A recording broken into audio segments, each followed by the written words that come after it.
मोहम्मद रिजवान की बेटियां, जबकि लास्ट ईयर भी ट्रॉफी जीतने के लिए इसी मैदान के अंदर आई थी, यानी कि पीएसएल का टाइटल जीतने के लिए, फाइनल जीतने के लिए। लास्ट मरतबा भी शाहीन साफरीदी ट्रॉफी ले उड़े थे, इस मरतबा भी शाहीन साफरीदी ट्रॉफी ले उड़े गए।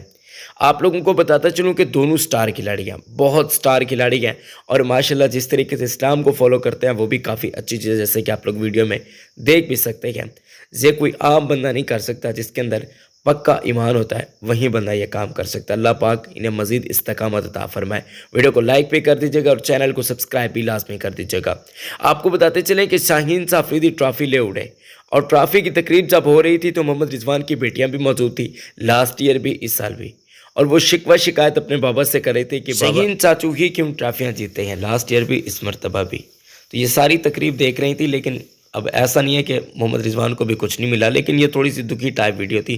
शाहीन साफरी बड़े दिल वाले हैं, उन्होंने भी कुछ मेरे हिसाब से ट्रॉफियों के साथ तस्वीरें वगैरह खिंचवाई होगी। मोहम्मद रिजवान के साथ भी ऐसा हो ही नहीं सकता, शाहीन साफरीदी का दिल भी बड़ा है।